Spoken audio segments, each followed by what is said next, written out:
हर्षित landmark, सपनों का घर जैसा आप चाहते हैं हम बनाते हैं। 1, 2 एवं 3 BHK ready position flat. Call 9827321321।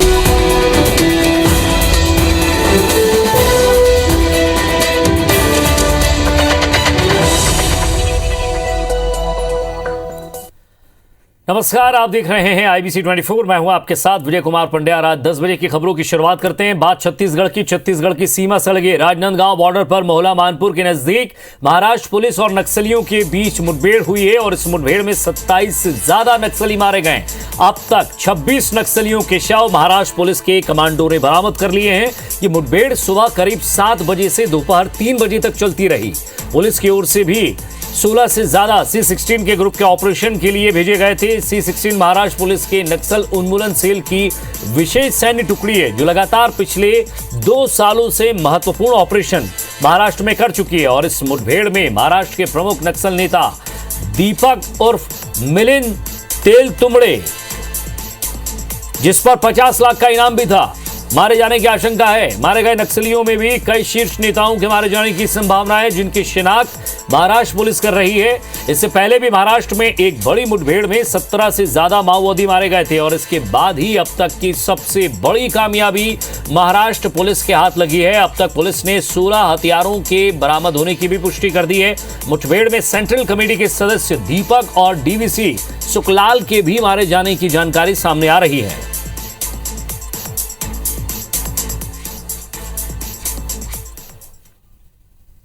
और इधर मणिपुर में सेना के काफिले पर आतंकियों के हमले में एक कर्नल सहित 5 जवान शहीद हो गए। कर्नल की पत्नी और 5 साल के बेटे की भी इस हमले में मौत हो गई है। छत्तीसगढ़ के रायगढ़ के निवासी असम राइफल्स के कमांडिंग ऑफिसर विप्लव त्रिपाठी चेक पोस्ट पर निरीक्षण कर वापस लौट रहे थे। घात लगाए बैठे आतंकियों ने इस घटना को अंजाम दिया।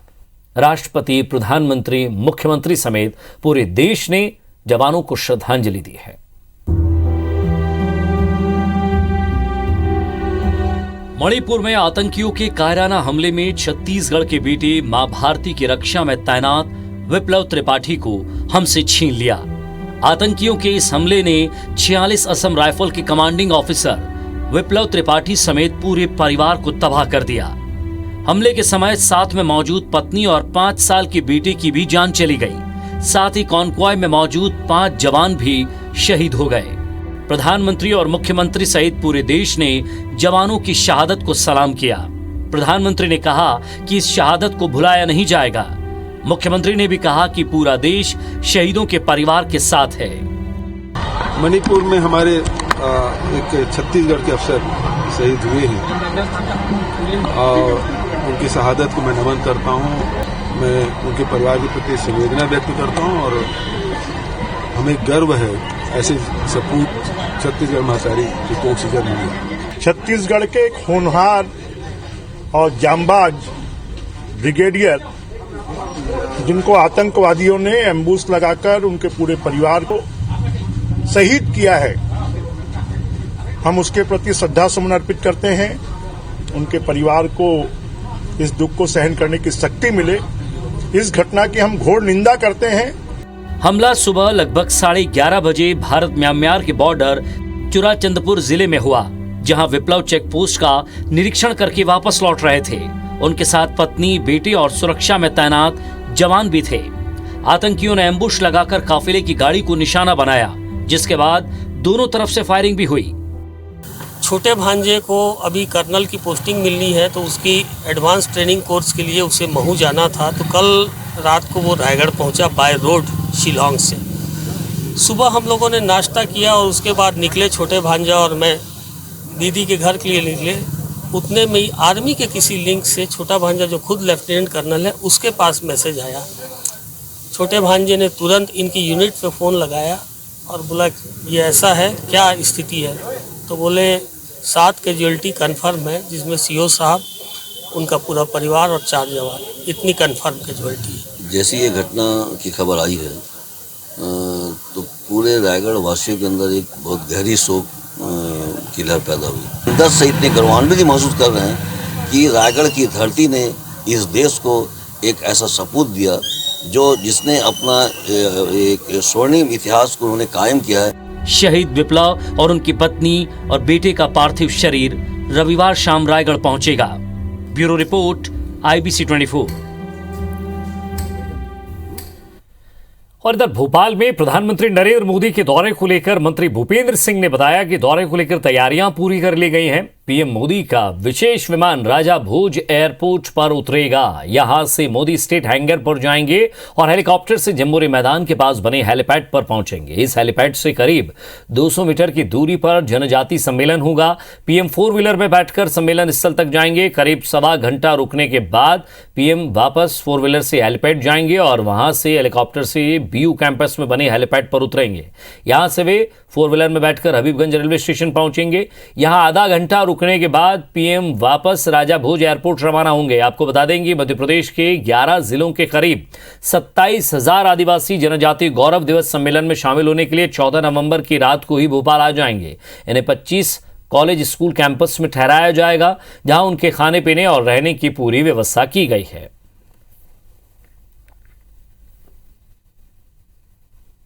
बिरसा मुंडा जी की जयंती के अवसर पर जनजाति गौरव दिवस के रूप में मना रही है। माननीय नरेंद्र मोदी जी इस कार्यक्रम में आ रहे हैं। तैयारियां अंतिम चरण में है।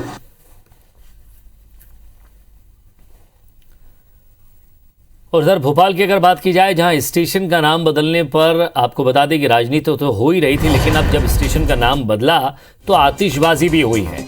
हबीबगंज रेलवे स्टेशन का नाम बदलने पर मुख्यमंत्री शिवराज सिंह चौहान, VD शर्मा और कई विधायक और मंत्री वहां पहुंचे और हबीबगंज का नाम बदलकर रानी कमलापति करने पर आतिशबाजी की गई है। तो बीजेपी कार्यालय के सामने ये आतिशबाजी की तस्वीरें आपको दिखा रहे हो, जहां CM शिवराज और बीजेपी के दूसरे नेता कार्यालय पहुंचे। सांसद साध्वी प्रज्ञा सिंह ठाकुर, प्रदेश अध्यक्ष VD शर्मा, मुख्यमंत्री शिवराज सिंह चौहान, तमाम नेता पहुंचे। फुलझड़ी और पटाखे जलाकर यहां नाम बदलने पर खुशी जाहिर की गई है।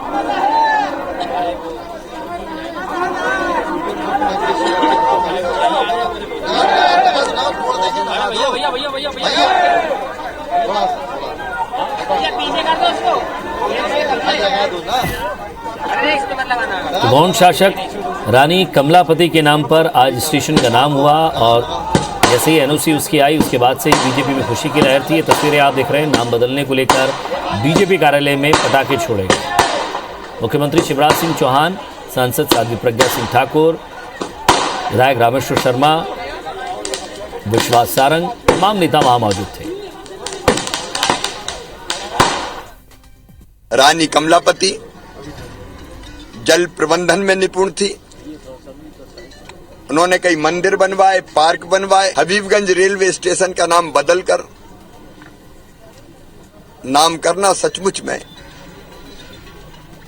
पुराने गौरव को लौटाने का काम है। भोपाल के रेलवे स्टेशन का नाम अंतिम गौड़ शासक रानी कमलापति जी के नाम पर जो प्रपोजल उन्होंने भेजा और माननीय प्रधानमंत्री जी ने उसको स्वीकारोक्ति दी, इसलिए पूरे भोपाल का एक एक नागरिक, भारतीय जनता पार्टी के कार्यकर्ता और संपूर्ण मध्य प्रदेश आज गौरवान्वित भी है, हर्षित भी है। पेट्रोल, डीजल और खाद्य वस्तुओं में महंगाई के मुद्दे को लेकर केंद्र सरकार के खिलाफ कांग्रेस रविवार से जन जागरण अभियान की शुरुआत भिलाई से करने जा रही है और इस कार्यक्रम में मुख्यमंत्री भूपेश बघेल, प्रदेश प्रभारी PL पुनिया, प्रदेश कांग्रेस अध्यक्ष मोहन मरकाम समेत कई मंत्री और विधायक भी मौजूद रहेंगे। PCC महामंत्री रवि घोष ने बताया कि जन जागरण अभियान 14 से 29 नवंबर तक पूरे प्रदेश में चलाया जाएगा। इसके लिए संगठन और जनप्रतिनिधियों को जिम्मेदारी भी दी गई है। उन्होंने बताया कि रविवार को जन जागरण अभियान के तहत भिलाई में 7 किलोमीटर पैदल यात्रा के बाद छावनी थाना के सामने लाल मैदान में सभा होगी। सोमवार को रायपुर में जन जागरण अभियान चलाया जाएगा। 14 से 29 तारीख तक जन जागरण अभियान चलेगा। 7 किलोमीटर का पैदल यात्रा रहेगा। भारी संख्या में कार्यकर्ता आएंगे और केंद्र सरकार की जो वादा खिलाफी और महंगाई के विरोध में ये रैलियां होंगी। छत्तीसगढ़ बीजेपी नेताओं ने कांग्रेस के वरिष्ठ नेता सलमान खुर्शीद के खिलाफ सिविल लाइन थाने में शिकायत की और एफआईआर दर्ज करने की मांग की है। उनका आरोप है कि सलमान खुर्शीद ने हिंदुओं को लेकर आपत्तिजनक टिप्पणी की है। शिकायत करने पर बीजेपी के पूर्व मंत्री बृजमोहन अग्रवाल, प्रेम प्रकाश पांडे, सांसद रामविचार नेताम, विधायक शिवरतन शर्मा समेत कई कार्यकर्ता पहुंचे। पूर्व मंत्री प्रेम प्रकाश पांडे ने कहा कि सलमान खुर्शीद की किताब में सबसे विवादास्पद बयान यह है कि हिंदुत्व को मानने वाले लोग इस्लामिक आतंकवादी के बराबर हैं। सलमान खुर्शीद, जो स्वयं इस देश के कानून मंत्री रहे हैं, उनका यह बयान काफी निंदनीय है और आपत्तिजनक है। यह सलमान खुर्शीद की जहरीली सोच को उजागर करता है। दिग्विजय सिंह और चिदंबरम के खिलाफ भी एफआईआर की मांग की गई है, क्योंकि उन्होंने प्रेस कॉन्फ्रेंस करके इसे विस्तारित किया है। सलमान खुर्शीद हजारों साल से पैदा हुई है, जिसमें सब लोग रहते हैं, और उसके ऊपर उन्होंने प्रश्न चिन्ह लगाया। इसलिए हम सब उनके खिलाफ यहां पर एफआईआर करने आए हैं। और दिग्विजय सिंह और चिदंबरम जी, जो उन्होंने प्रेस कॉन्फ्रेंस लेकर के उसका विस्तारीकरण किया, उसके भी खिलाफ हम लोगों ने यहां पर एफआईआर के लिए मांग कर। छत्तीसगढ़ विधानसभा का शीतकालीन सत्र 13 दिसंबर से शुरू होगा और इस बार शीतकालीन सत्र 5 दिनों का होगा। सत्र के लिए विधानसभा ने अधिसूचना भी जारी कर दी है। संसदीय कार्य मंत्री रविंद्र चौबे ने कहा कि हमेशा शीतकालीन सत्र में 5 या 6 बैठकें होती हैं। उन्होंने कहा कि इस सत्र में राज्य सरकार द्वारा अनुपूरक बजट लाया जाएगा। राजीव गांधी कृषक भूमिहीन खेतिहर न्याय योजना, राजीव गांधी किसान न्याय योजना, गोधन न्याय योजना और राजीव गांधी युवा मैदान क्लब जैसी योजनाओं को लेकर हम आएंगे। मंत्री चौबे ने कहा कि विपक्ष के सभी सवालों का जवाब देने के लिए राज्य सरकार तैयार है। नेता प्रतिपक्ष धर्मलाल कौशिक ने 5 दिनों के विधानसभा शीतकालीन सत्र को लेकर कहा कि बहुत छोटा विधानसभा सत्र है। एक दिन श्रद्धांजलि में निकल जाता है, बाकी के 3.5 दिन में सारे मुद्दे कैसे आएंगे। उन्होंने शीतकालीन सत्र की अवधि बढ़ाए जाने की मांग की है। 13 तारीख से शीतकालीन सत्र आहूत किया गया है। एक अनुपूरक आएगा। हम लोगों ने जो गरीबों के लिए योजनाएं बनाई हैं, राजीव गांधी खेतिहर मजदूर न्याय योजना, गोधन न्याय योजना, राजीव गांधी किसान न्याय योजना, राजीव युवा मितान क्लब, छत्तीसगढ़ के इंफ्रास्ट्रक्चर डेवलपमेंट के लिए जो अनेक सौगातें आदरणीय मुख्यमंत्री जी ने दिए हैं, इन सारे विषयों को लेकर के हम लोग जाएंगे और हम लोग पूरी तरह तैयार हैं। मुद्दे चाहे जो भी आए, सरकार पूरी तरह तैयार है। छत्तीसगढ़ के लोक निर्माण मंत्री ताम्रध्वज साहू ने एक्सप्रेस वे और शहर में बन रहे अंडर ब्रिज के निर्माण कार्यों का औचक निरीक्षण किया। उन्होंने गोगांव अंडर ब्रिज के सुस्त काम पर नाराजगी जाहिर करते हुए ठेकेदार को फटकार लगाई और एक ठेकेदार का ठेका भी निरस्त करने का निर्देश दिया है। उन्होंने कहा कि ठेकेदार को समय मांगने पर सही तरीके से काम करने के लिए समय भी दिया गया, लेकिन इस अवधि में भी वो काम नहीं कर पाया, जिसके चलते उसे टर्मिनेट कर दिया गया और नए टेंडर का भी निर्देश दिया गया है। वहीं दूसरी जगह एक ठेकेदार को काम सुधारने के लिए 2 दिन का समय दिया गया है।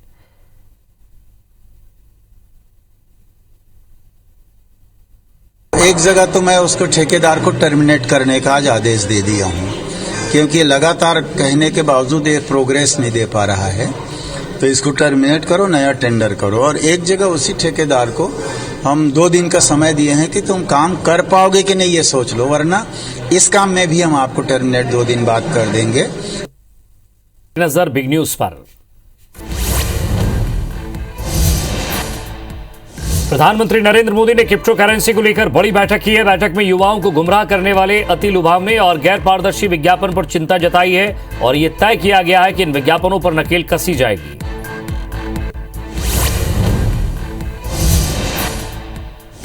राष्ट्रपति भवन में आयोजित कार्यक्रम में राष्ट्रपति रामनाथ कोविंद ने जेवलिन थ्रोअर नीरज चोपड़ा समेत 11 खिलाड़ियों को मेजर ध्यानचंद खेल रत्न अवार्ड से सम्मानित किया। वहीं शिखर धवन को अर्जुन अवार्ड से सम्मानित किया गया है। दिल्ली में पॉल्यूशन के बिगड़ते हालात के कारण संपूर्ण लॉकडाउन लगाने की नौबत आ गई है। अरविंद केजरीवाल सरकार ने 1 सप्ताह के लिए सभी स्कूल बंद कर दिए हैं, जबकि सभी सरकारी कर्मचारियों को भी वर्क फ्रॉम होम के लिए कहा गया है। गृह मंत्री अमित शाह ने आजमगढ़ राज्य विश्वविद्यालय का शिलान्यास किया। इस दौरान गृह मंत्री ने सभा को संबोधित करते हुए सभा पर जमकर निशाना साधा। उन्होंने कहा कि पवित्र भूमि को कुछ लोगों ने बदनाम किया है। आजमगढ़ को आतंक का अड्डा बना दिया गया था, अब यहां कॉलेज बनेंगे।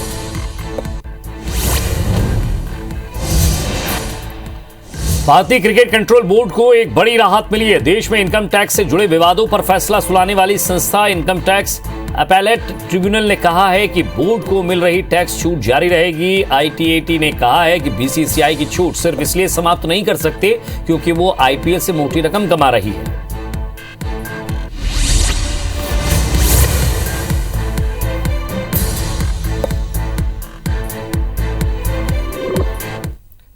कुछ और खबरें देखते हैं। रायगढ़ जिले में राजस्व प्रकरणों के लंबित मामलों पर राज्य शासन ने नाराजगी जाहिर की है। जिले में राजस्व न्यायालय में नामांतरण बंटवारे के 3500 मामले लंबित हैं। ऐसे में कलेक्टर ने 154 गांव में RI और पटवारियों को कैंप लगाकर लंबित प्रकरणों का निपटारा करने के निर्देश दिए हैं। आपको बता दें कि वैक्सीनेशन के दौरान राजस्व विभाग के कर्मचारियों की ड्यूटी लगाई गई थी, जिससे विभाग के काम प्रभावित हुए और लंबित मामलों की संख्या बढ़ती चली गई। हमारे द्वारा राजस्व पखवाड़ा के तहत में तहसीलदारों के द्वारा एक रोस्टर बनाकर कार्यक्रम जारी किया गया है और हमारे सभी पटवारी RI और राजस्व अधिकारी संबंधित क्षेत्र में जाकर जो राजस्व संबंधी मामले हैं उसके आवेदन प्राप्त कर रहे हैं और उनके आवेदन प्राप्त होंगे उसके पश्चात हम उसको एक एंट्री करेंगे और एक समय सीमा जो निर्धारित है उस समय सीमा में उसको निराकरण किया जाएगा। राजनांदगांव जिले में मिड डे मील के लिए महिला समूह को कर्ज लेकर बच्चों को खाना खिलाना पड़ रहा है। सरकारी स्कूलों में मिड डे मील बनाने वाली महिला समूह को 4 महीने से शासन से राशि आवंटित नहीं हुई है। मिड डे मील का जिम्मा महिला समूह को दिया गया है। महिला समूह को मध्याह्न भोजन बनाने के लिए चावल तो दिया जा रहा है, लेकिन दाल, तेल, सब्जी समेत कई सामान लेने के लिए खाते में राशि नहीं डाली गई है। महिला समूह आर्थिक तंगी के चलते उधारी में सामान ले रहा है। मां बमलेश्वरी दुर्गा स्वयं सहायता समूह की महिलाओं का कहना है कि अगस्त माह से अब तक मध्याह्न भोजन की राशि नहीं मिली है और अब तो किराना दुकान वाले भी उधारी नहीं दे रहे हैं।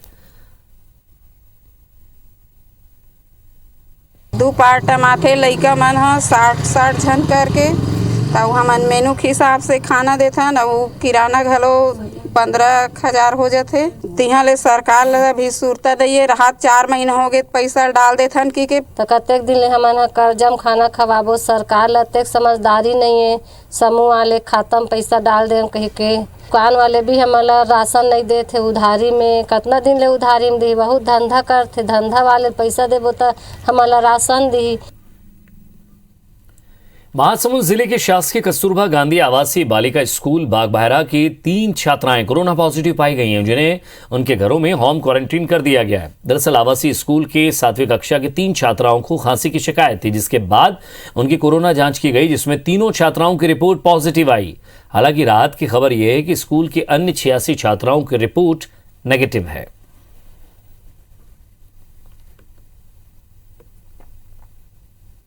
बच्चे घर से आए तो उनको हल्का सर्दी खांसी बुखार जैसे लगा, लक्षण दिखे मेरे को, तो मैंने चेकअप के लिए चिरायु टीम को यहाँ बुलाया हॉस्टल में। तो उसमें से 3 बच्चियों को पॉजिटिव बोले, तो फिर मैं अन्य बच्चियों का भी टेस्ट करवाया तो सारी बच्चियाँ तो निगेटिव है। मेरी 86 बच्ची हैं, उनको कोई भी दिक्कत नहीं है। और वो 3 बच्चे जिनमें हल्के लक्षण दिख रहे थे उनको होम क्वारंटाइन कर दिया गया है। बस्तर में छत्तीसगढ़ सरकार स्थानीय भर्ती में युवाओं को प्राथमिकता देने के लिए बस्तर महिला फाइटर यूनिट तैयार कर रही है। हाल ही में मोरिया दरबार में बेरोजगारी से निपटने के लिए स्थानीय युवाओं को पुलिस में शामिल होने की सलाह प्रदेश के मुख्यमंत्री ने दी, जिसके बाद स्थानीय काबिल युवाओं को भर्ती में शामिल करने के लिए पुलिस विशेष अभियान भी चला रही है। युवाओं को प्रशिक्षण दिया जा रहा है जिससे भर्ती प्रतियोगिता में बेहतर प्रदर्शन कर सके, लेकिन नक्सलियों ने इसका विरोध भी शुरू कर दिया है। बीजापुर इलाके में पर्चे फेंकने के साथ साथ ग्रामीण इलाकों में बैठकों की बात भी सामने आ रही है। पुलिस विभाग में बस्तर संभाग के वनांचल क्षेत्र के युवा एवं युवतियों को पुलिस विभाग के अंतर्गत अधिक से अधिक अवसर देने के उद्देश्य से बस्तर फाइटर में एक विशेष प्रावधान की गए थे। इसमें स्थानीय भर्ती की जा रही है। इसमें अभी तक सभी जिलों में हमारे पास हजारों की संख्या में आवेदन प्राप्त हो गए हैं। काफी अच्छा उत्साह देखने मिल रहा है। ग्वालियर शहर की मुख्य सड़क ओल्ड हाई कोर्ट एवं राजीव प्लाजा के पास यातायात को सुरक्षित एवं बाधा रहित बनाने के लिए नगर निगम ने पजल पार्किंग बनाई है। नगर निगम के नए नियम के अनुसार अब जो लोग अपनी गाड़ी पार्किंग के बाहर खड़ी करेंगे उन पर कड़ी कार्रवाई की जाएगी। साथ ही प्रशासन का अमला ऐसे वाहनों को उठाकर ले जाएगा जो कि पार्किंग के बाहर खड़े होंगे। वहीं ऊर्जा मंत्री प्रद्युम्न सिंह तोमर ने दुकानदारों से आग्रह किया है कि वो यातायात व्यवस्था ठीक बनाए रखें।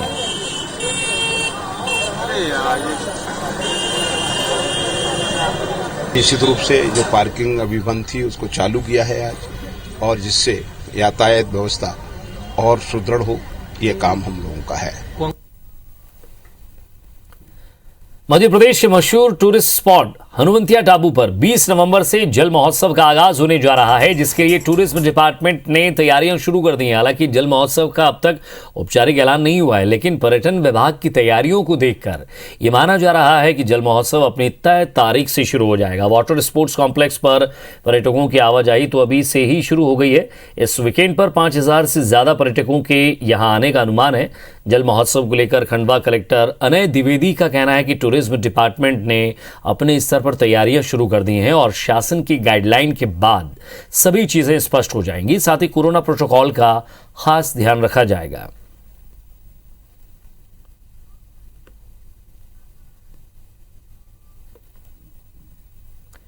और इसी के साथ फिलहाल इस बुलेटिन में इतना ही। नमस्कार।